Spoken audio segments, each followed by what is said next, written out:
This is Due South on WUNC News. I'm Jeff Tiberii. Summer heat and humidity continues to climb to new heights with far-reaching implications. Higher humidity, higher overnight temperatures, or more persistently high overnight temperatures, which actually has a significant impact on people and our infrastructure. Almost every aspect of our society is impacted by this. This hour, we're learning about many of these aspects, from health to agriculture to initiatives, both good and bad. The city of Raleigh, for example, does that. So when there's particularly high heat days, they may modify, for example, waste management or trash collection services so they're not collecting trash and they're not doing routes on the hottest parts of the day to protect workers. Due South talks heat. First, the news.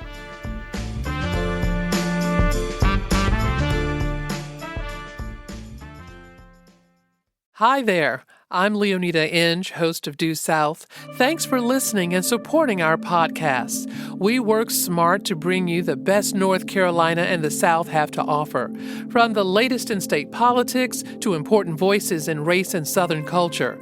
Due South is here every day. But we couldn't do it without your financial support. Thank you. If you like what you're hearing, please consider making a donation today at WUNC.org.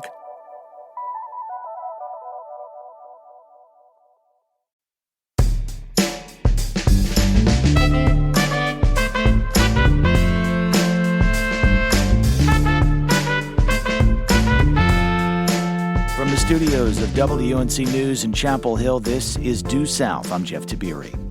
Heat is almost always lurking in the background during our Carolina summers, dictating what we can do, when, and impacting our health.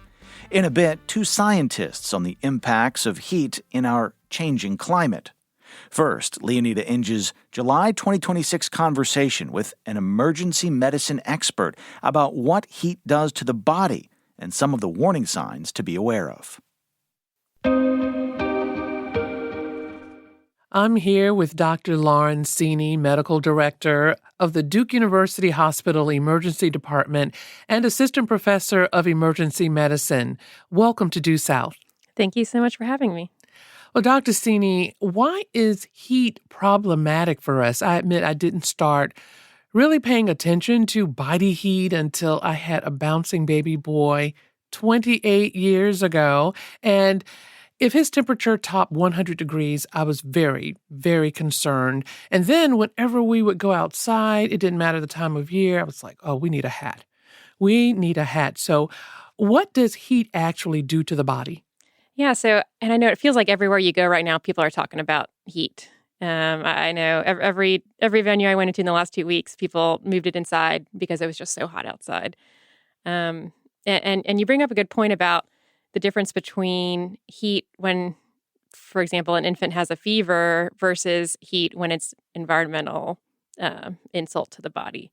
And really, it's two different things. What happens when it's hot outside is your body's internal temperature regulation system just isn't able to keep up anymore. Normally, the system works very well, but when it gets particularly hot outside, and especially in particular that heat index gets really high, the body's working really hard to try to bring that temperature back down, and it's just not able to keep up. It's kind of like your car engine does similarly, that it's trying to constantly maintain a normal heat while it's constantly putting heat off. But if you stress it too much, then it's just not able to keep up, and the temperature will go up. Is that when we get to the point of like a heat stroke? Yeah. So what happens is as the body's internal temperature reaches uncomfortably high levels, it impacts all of the organs of the body. And I think that what we're learning more and more is classically we think of things like heat stroke, which is referring to the brain experiencing the impacts of heat. But what we've learned is that heat really impacts all organs. So heart, lungs, kidneys, muscles, really the entire body. But we call it heat stroke. This is a little bit of a fun fact, but stroke comes from a Greek word, apoplexy. And what that means is a sudden attack or collapse. And so rather than meaning stroke like we think of typically that a blood clot in the brain, this is more referring to heat stroke can be a sudden collapse of the body's thermoregulatory system, resulting in very high temperatures and potentially things like brain damage. What are some of the symptoms? Is that different from heat illness? Yeah, so good question, and this is really important. Heat illness describes the full spectrum of what can happen when you get exposed to heat.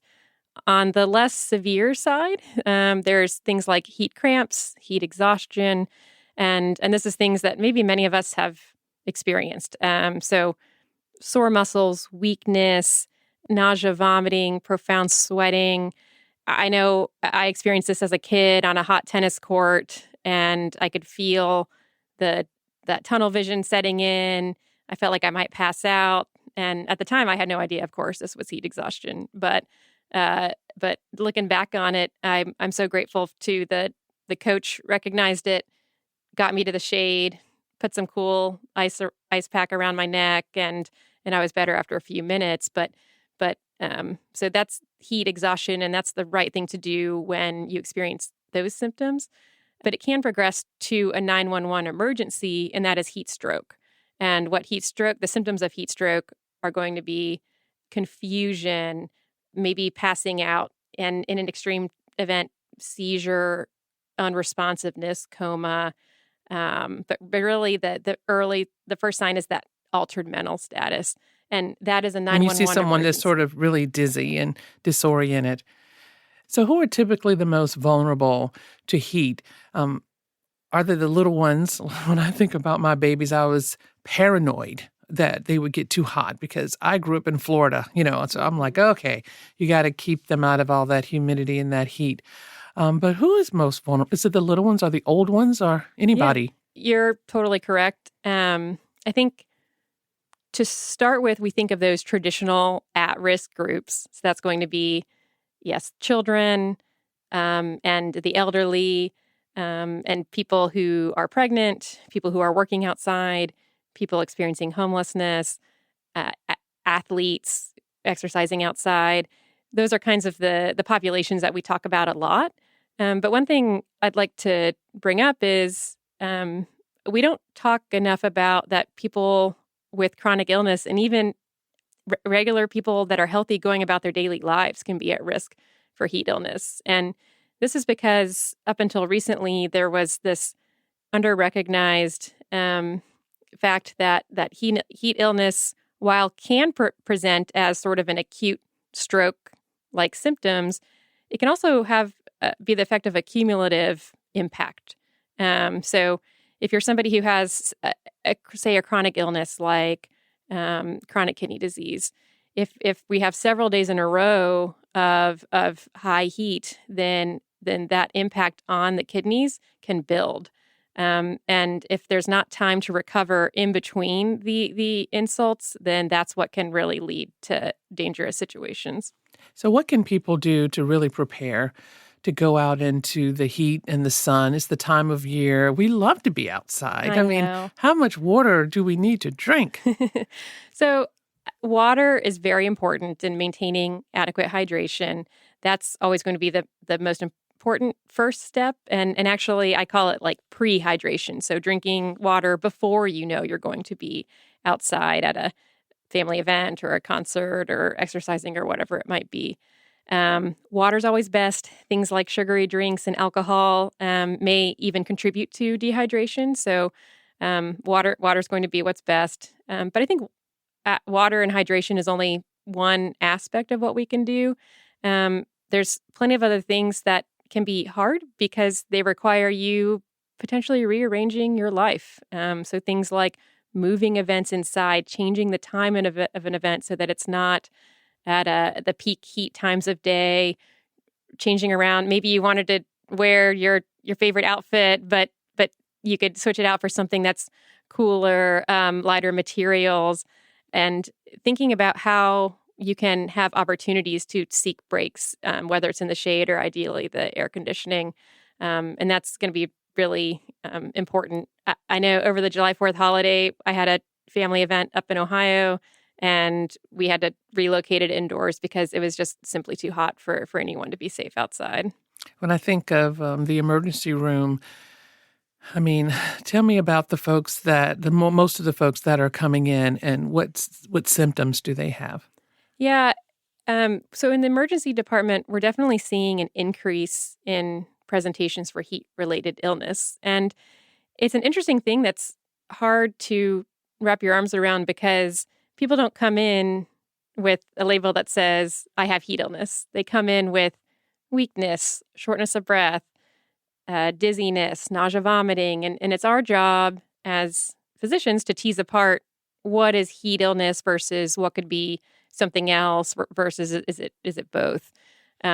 So what I can say is that we are seeing more people coming in for heat-related illness and earlier in the season too. So it's becoming, I think, I've lived in Durham for 13 years, and it used to be that we would see this more July, August, and it's that heat season is prolonged, and it's prolonging heading into earlier months, even May and June now sometimes, which can be hard because usually that early in the year, people aren't prepared to face high heat temperatures. Maybe their air conditioning's not set up. Maybe our community cooling centers aren't activated yet. So we are seeing that in the emergency department.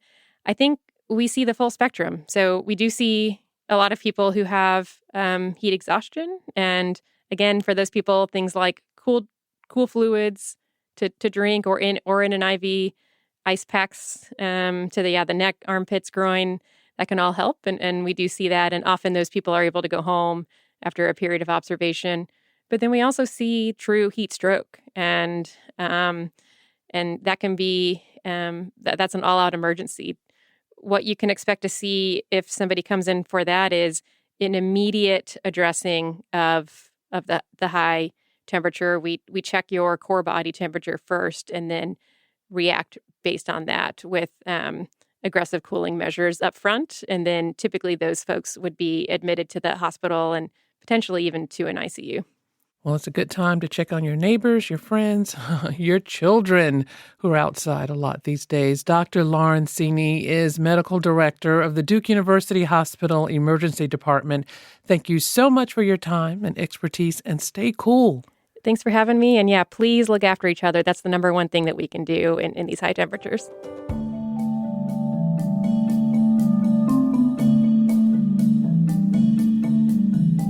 Still ahead this hour, two experts describe heat concerns in urban and rural areas, the disproportionate impacts of extreme heat on certain populations, and possible solutions to help protect all of us during these dog days of summer. Hey, by the way, if you ever have any questions for us that you'd like to have considered for the Friday News Roundup, please send them along, duesouth@wunc.org. You can type them, or if you want to be adventurous, send us a voice memo. We may read your question or play it on the air. I'm Jeff Tiberii. More Due South in a moment, right here on WUNC News.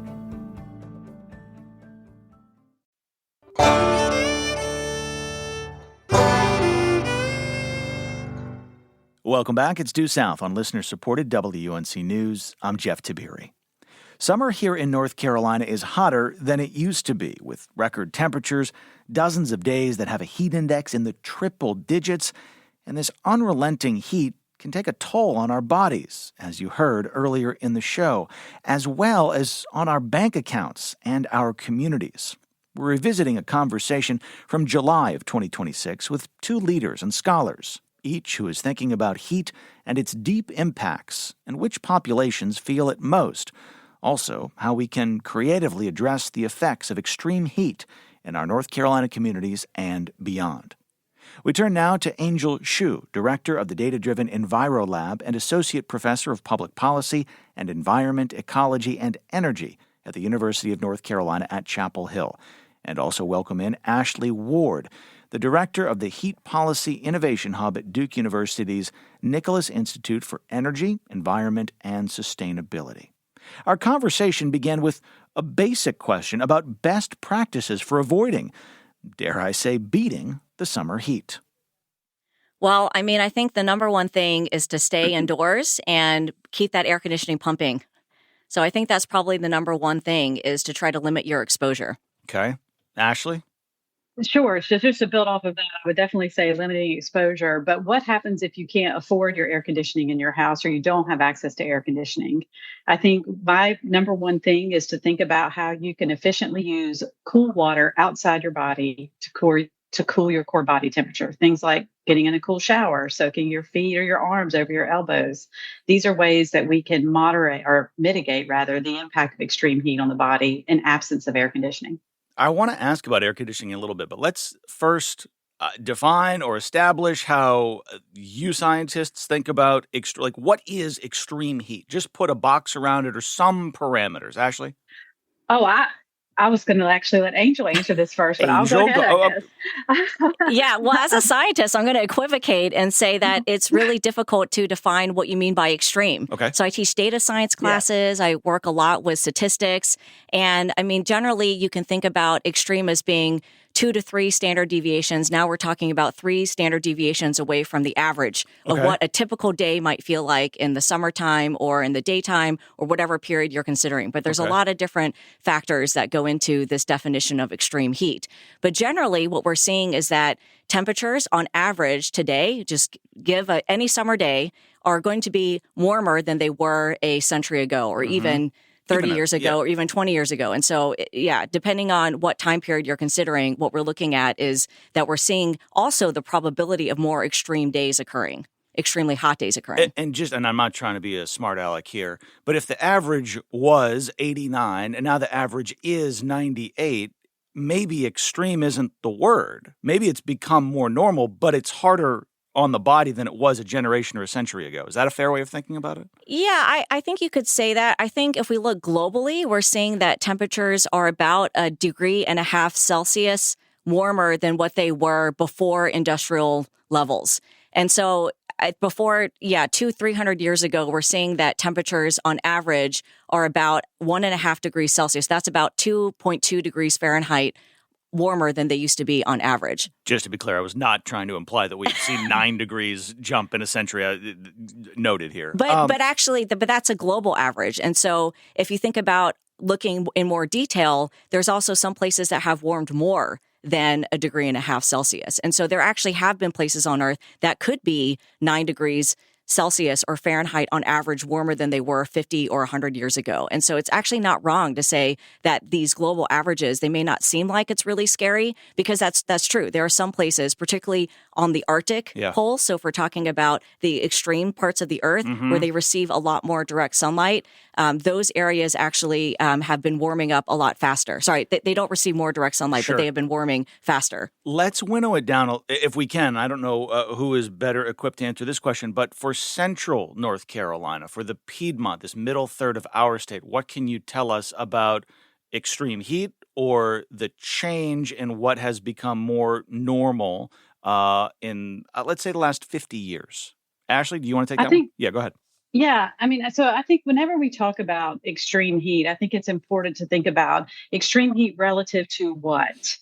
Right. So this is what Angel was trying to get at, is a lot of it has to do with what historically has been the experience. And this is not just for people, but this is for our society writ large. All of our infrastructure is geared around certain temperature thresholds. The steel that's in the Northeast is different than the steel that's in the Southwest. So when we say extreme, it always is extreme relative to the baseline of where you are. In central North Carolina, one of the things that really distinguishes the Southeast writ large, central North Carolina is certainly one of them, is not only air temperature, which is what you've been referring to, but we may not see huge increases in daily air temperature in the Southeast like we will in the Southwest. What we will see is incredibly high humidity in these areas, which combined with higher air temperature is very difficult on the body. And the next thing that I think people should really pay attention to if you're worried about your own well-being, right, is persistently high overnight temperatures in central North Carolina. And we've already seen that, right? This is where the overnight temperatures fail to drop below 75 degrees. In many cases, they're staying closer to 80 degrees or above. And we in New York, in the recent heat dome, we clocked a temperature at 87 degrees overnight, which is just incredible. So this is how the climate is changing in central North Carolina with higher humidity, higher overnight temperatures, or more persistently high overnight temperatures, which actually has a significant impact on people and our infrastructure. Almost every aspect of our society is impacted by this. Ashley Ward and Angel Shue are with us here on Due South talking about heat, extreme heat. And Ashley, I think I want you to go next level on that overnight note there, right? You say didn't get any lower than 87 recently in New York. I went to school in upstate New York. That's wild. But as we think about plants, as we think about bodies, as we think about the grid, like what is most important to understand about why that's a problem? Like, okay, it's 87, but like I'm asleep. Why should I care? What are the impacts there? There's so many challenges with persistently high overnight temperatures, right? I mean, everything, as you mentioned, needs a reprieve. Our bodies need a reprieve, our plants need a reprieve, animals need a reprieve, and our infrastructure needs a reprieve. There's a couple of things here. We know that a lot of the more serious health outcomes are associated with high overnight temperatures. For example, our own work in looking at increases in preterm births show that overnight temperature has a more of an impact on preterm birth than even maximum daytime temperatures. Wow. So that they were definitely seeing disruptions in sleep, challenges with people who take prescription medications that make it hard for their body to thermoregulate. So if you have diabetes, if you take an anti-anxiety medication, if you take an antidepressant, these things interact and make it very hard for your body to recover, especially if you're not getting the cooling off at night. But I think almost equally as important is what Angel brought up at the top of the segment, which was air conditioning. What's happening is the moments when electricity is the most important for protecting our human health are also the moments overnight where the demand on the grid is the highest. And that is also when households may be least able to afford that electricity. And so the result of that is that people either ration their energy use so they don't turn their air conditioning on. Their air conditioner may not be sufficient to cool their house. It's older, whatever. So it's just this all to worst case scenario, right? Yeah. Of you have like an infrastructure that can't meet the demand, higher overnight temperature, and people who are struggling to adapt. There's obviously a lot there, but I want to give you an opportunity. Yeah. What would you like to add to that? Yeah, I was just going to say that when we look at the climate model, so I'm one of the scientists that's contributing to the big intergovernmental panel on climate change. We have a special report on cities and climate change that we're finishing up this year. It'll be sent to the governments in March and so hopefully approved. But what we're seeing with these climate scenarios is that future warming is going to make temperatures in the daytime and also nighttime even worse, and it's closing that gap. And so, as Ashley said, you would normally see pretty high daytime temperatures, and in the nighttime you would get this cooling off. But now we're starting to see that gap close, where daytime temperatures are starting to catch up with how extreme daytime temperatures can be. And in particular, some of the things that we would do to try to reduce urban heat within cities, such as planting trees. Some of our research in Durham has shown, particularly when we put low-cost sensors in Durham in the summer of 2024, that actually trees are trapping some of the heat that would have radiated back up to space in the nighttime, and they're trapping it and making our houses even warmer. And so that was a really surprising result for us. Yeah. Because you always think about, how do we solve the urban heat crisis? We should plant more trees. Trees can cool cities. And yes, they can during the daytime, but at nighttime, what our research is showing is actually those leafy areas, that tree canopy, is actually hanging on to some of that heat. And so it's actually reducing the difference between shaded and unshaded areas, those temperatures at nighttime. Right. Seems counterintuitive, Yeah. but I mean, I hear you. I trust you. Yeah. What are the options? Are there other plants that are more conducive to helping during the day and not making things alleviating problems at night? I don't think that research has been done yet. Okay. I mean, I think it's really about the density and the amount of leaf area that you get in a tree for this type of shading and cooling. And by all measures, you start to look at different recommendations for how we can address extreme heat within cities, and tree planting comes up as a number one solution. I'm not trying to knock trees. I love trees. Trees are really great. Sure. But just in relation to this question about nighttime temperatures and nighttime temperatures getting worse, that was a really surprising finding that we found in Durham, is actually under these shaded areas, particularly at nighttime, they're not cooling off as fast as you would in an unshaded area because some of that leaf Right. area is trapping that Yeah, heat. no, I follow. Angel, you've done a considerable amount of research on the disproportionate impacts of extreme heat in cities. And if you want to use a different word, please interject it here. Like if you're not loving extreme, you want to use dangerous or something else, please just put it on the table. From your research, what are some of the most notable takeaways about this discrepancy with major cities and bigger cities? Yeah, so this goes back to the first point we were talking about how these global changes actually mask the local differences and the local extremes. Interesting. Okay. And so that's why we need to look more closely within communities and cities and look at individuals and how they might be differentially affected by higher temperatures or extreme heat. So this can relate to things like age or gender, occupation, whether or not you live in cities or you work outdoors in rural areas.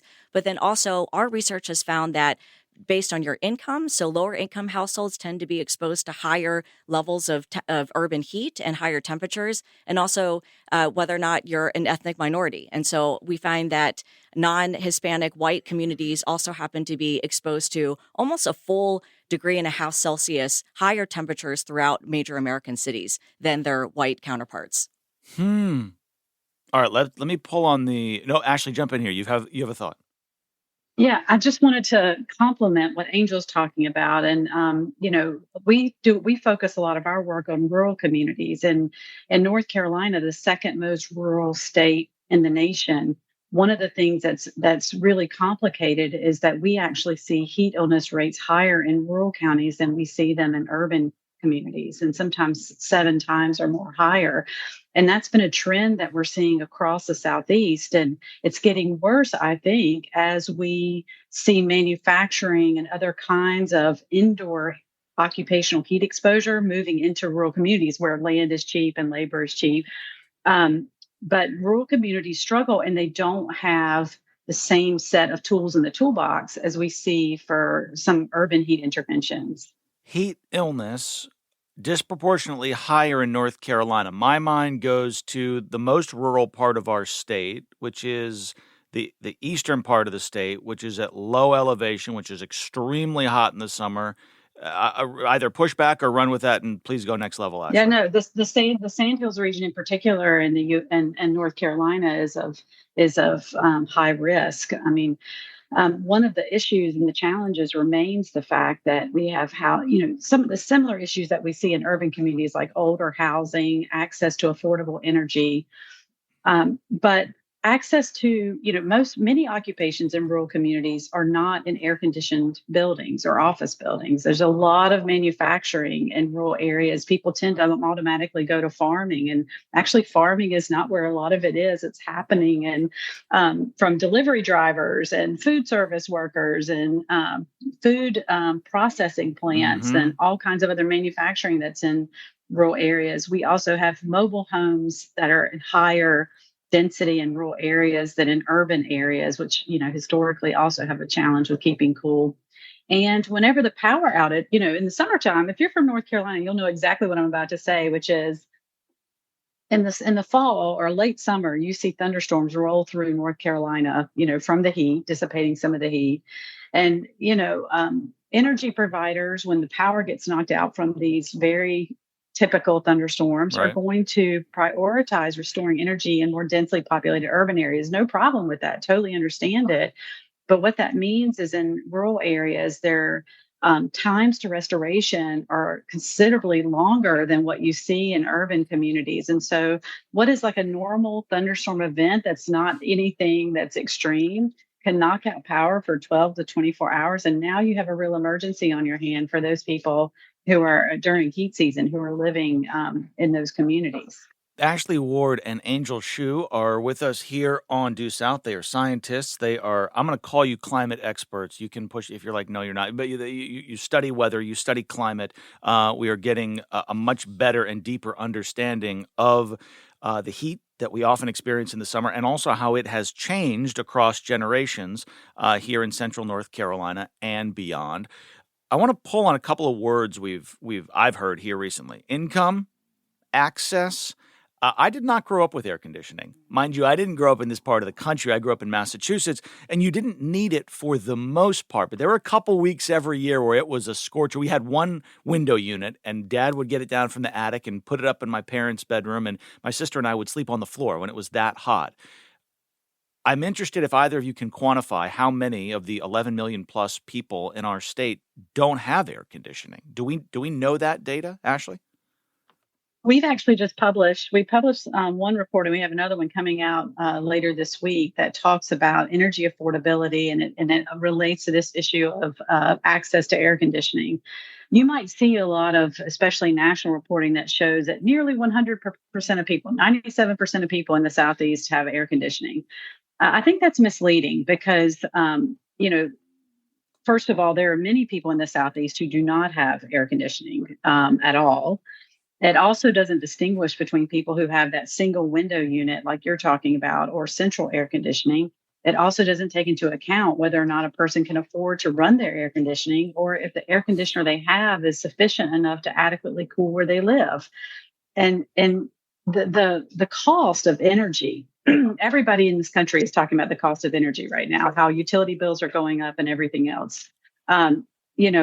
One of the things that we have to keep in mind is the consequence of increasing energy bills are that the most at-risk households then are put in a position where they are rationing their energy use, even in these very serious conditions. About 30% of all U.S. households are energy poor. In 2022, which is the last data we have available, about 40% of those in rural areas, about 29% in urban areas. So having an air conditioner and being able to afford to run it are two entirely different things, and we have to hold both of those at the same time. Yeah. And I would just add another consideration is the quality of housing as well. So lower income communities also may be renters. And so they may not have control over their air conditioning. And so some landlords might actually ration how much their tenants can run the air conditioning, or they put a limit on how much they can spend in terms of their total utility bill on air conditioning.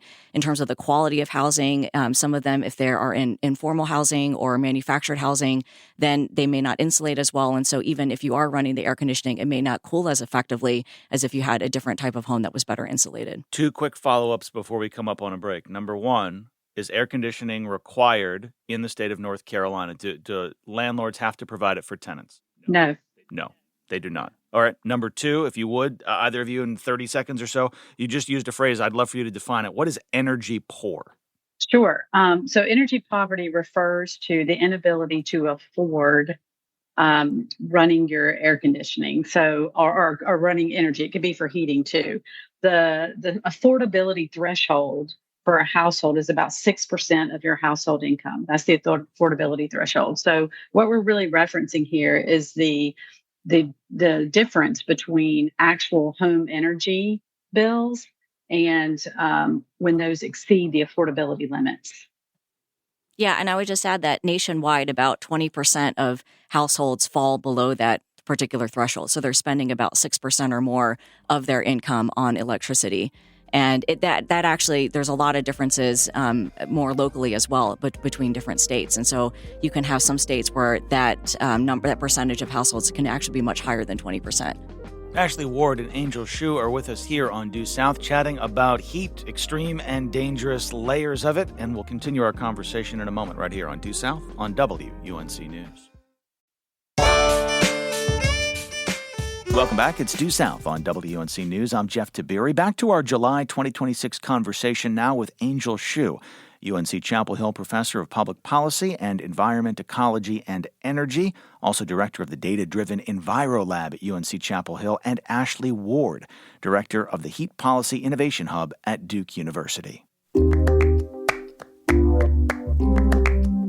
We're talking about some of the heat factors on our mind that we're experiencing and how we individually and collectively can cope with it. I'm going to share an embarrassing story, and then hopefully we can talk about heat index. I recently went on a run, 4 to 5 miles. It was so hot, and it was so humid, and I sweated so much that my wireless headphones got so that they don't work anymore. This happened, and I've run with them before. I was like, God, what is these are good headphones, and they're gone. The heat index for me, when it gets to the upper 90s and it reaches triple digits, it's like, all right, I ought not run 4 or 5 miles unless I'm doing it early in the morning. I've read that there were 25 days in 2025 in which the heat index hit triple digits.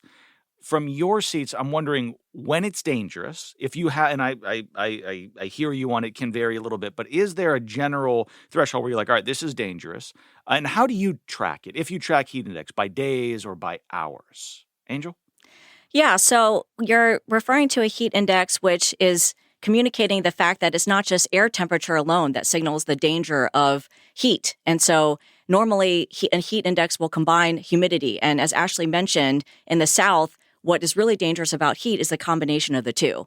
And so you may get the air temperature reading, which is normally what you can get on your phone or weather station. And so even a temperature of only 90 degrees, even though that doesn't sound that dangerous, when combined with humidity can be over 100 degrees. And so generally, I think, but it also depends. And so the reason why it's really difficult to say, is this dangerous for me, is because it totally depends. It depends on, do you have underlying health conditions where it might make you more susceptible and sensitive to higher temperatures? Are you in a particular occupation where you're working outdoors? Are you an athlete like yourself where you're running outside and doing a lot of activity outdoors?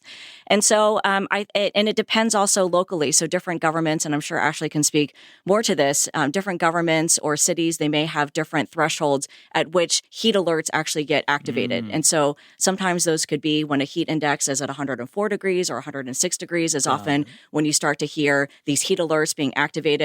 But it's locally specific and determined by a particular government. So just as an example, last summer I was in the Netherlands and they start to activate their heat action plan in Amsterdam when temperatures reach 35 degrees Celsius, which is not even 100 degrees Fahrenheit. And so it depends on where you are and what baseline adaptation and adaptive capacity people have. Like, are they used to the fact that when it's really hot outside that I need to take protections, I need to make sure I stay indoors, I need to run my air conditioning? Or like in European cities, I was in London a couple of weeks ago during that heat wave, and it was unreal. I mean, I have never experienced anything like that in my life. And they had temperatures that were over 100 degrees, and that was unusual for them. But and I just want to underscore this. I've been to Las Vegas in July. I've felt 117 degrees, which is brutal. But you're saying this is, but you're saying it's worse because of it's not just this dry heat. That's right. It's also humidity, and that was what I was facing in London. And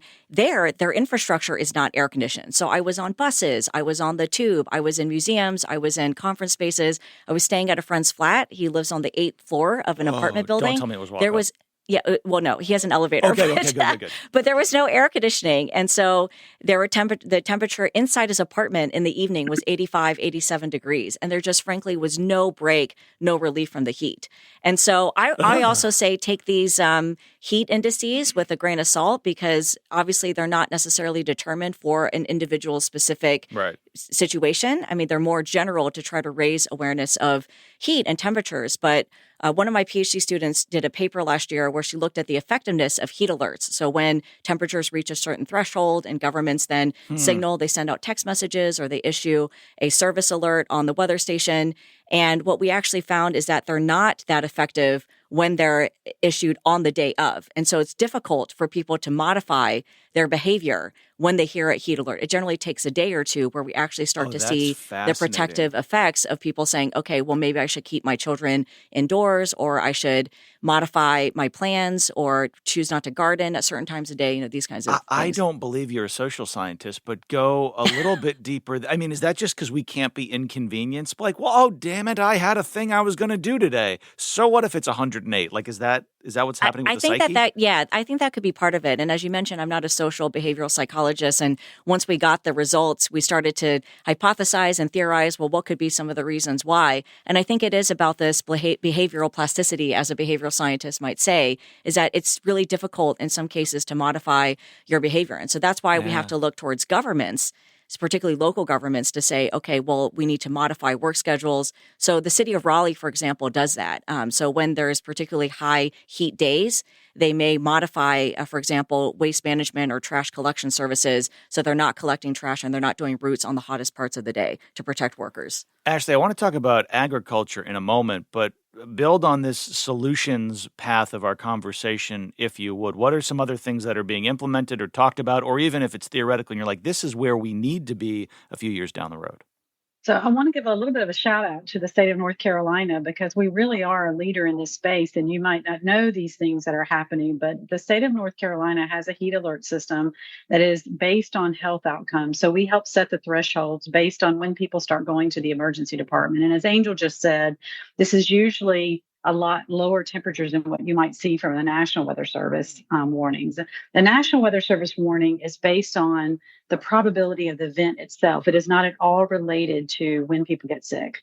In North Carolina, we said, okay, all right, let's look at when people are going to the emergency department, when we start to see those visits peak. And actually, it starts to increase at low 90s, so much lower, many degrees lower than what you might see from the National Weather Service. But it's also regional. And it's also seasonal. Is it early heat season, mid heat season, late heat season? Are people already acclimated? And so what we did with the state of North Carolina is set thresholds based on all of their criteria. So North Carolina actually has one of the few outcome-based, seasonal early warning systems, heat alert systems in the country. There's only a handful of states that do this. In addition, I'm going to give a shout out to Autumn Locklear at the DHHS, who's the epidemiologist there in the environmental health lab, who sends out a weekly heat report so that you can track who's going to the emergency department. It's incredibly interesting. And all of these things are free to anybody to sign up to if you go to the DHHS website. And so you learn a lot of interesting things. Early in the season this year, we saw a lot of older males showing up to the emergency department.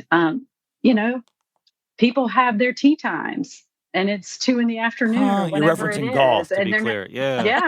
yeah. And, so we have this event happening, but, they're going to go play golf with their friends.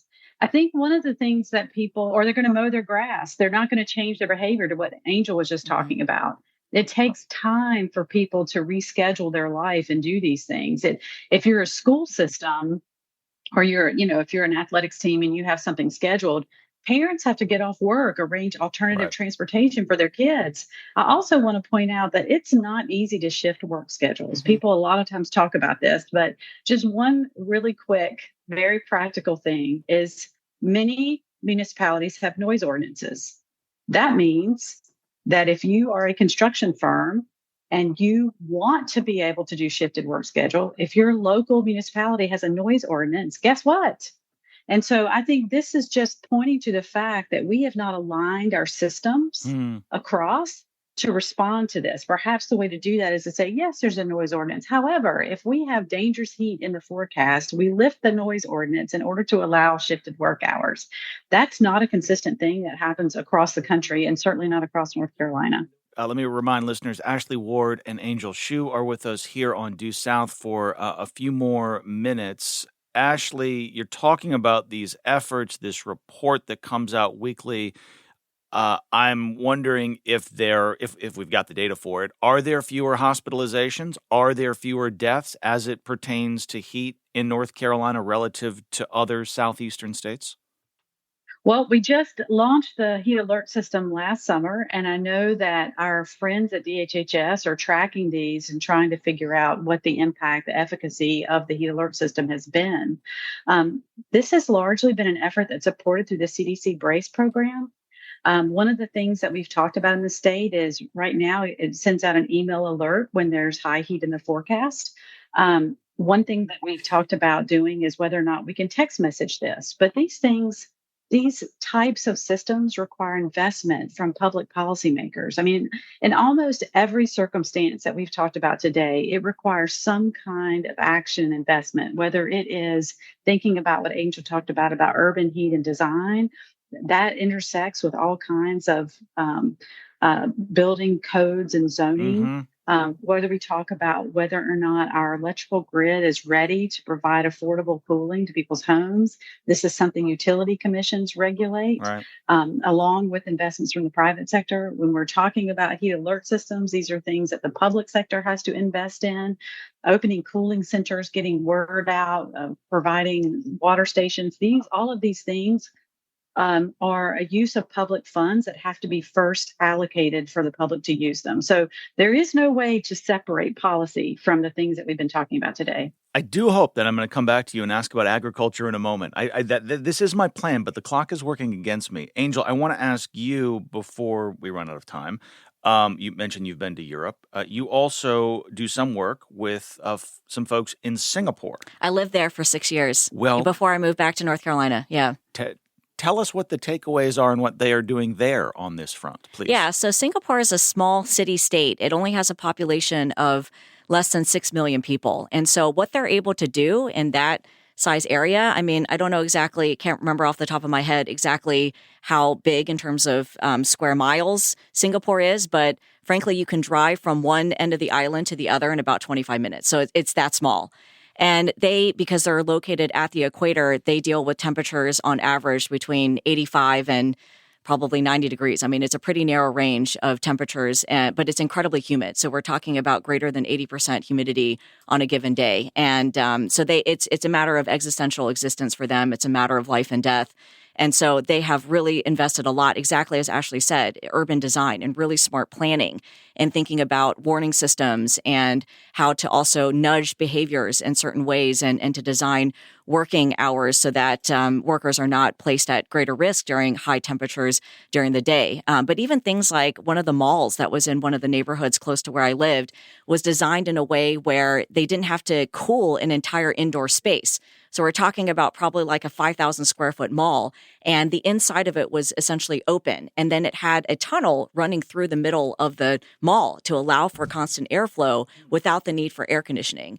And anywhere you go in Singapore, if you're walking and taking their fabulous public transport, they have covered walkways to protect you from the sun, but then also from rain, because they get a lot of really torrential downpours that will just come out and sneak up from you from behind.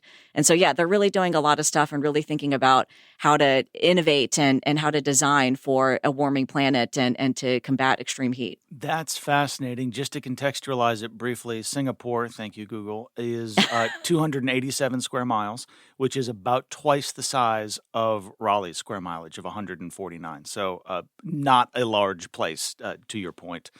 Angel Hsu and Ashley Ward with us here for, unfortunately, just a few more minutes on Due South, learning a lot about climate and weather. I want to ask about agriculture, Ashley. We don't have a ton of time here, but this is a major industry in our state, and you've written about economic loss and reduced yields due to excessive, extreme, dangerous heat. Tell us a little bit about that, please. Sure.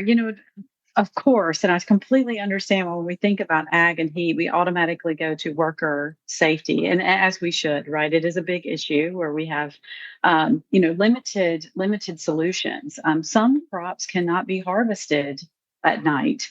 The dew gets on them and it causes increased rot, for example. So the shifted work hours doesn't work as well. A lot of people say, "Oh, we just harvest things differently." That's not exactly how it goes. And so we do have a group of workers who are quite vulnerable and at risk to heat.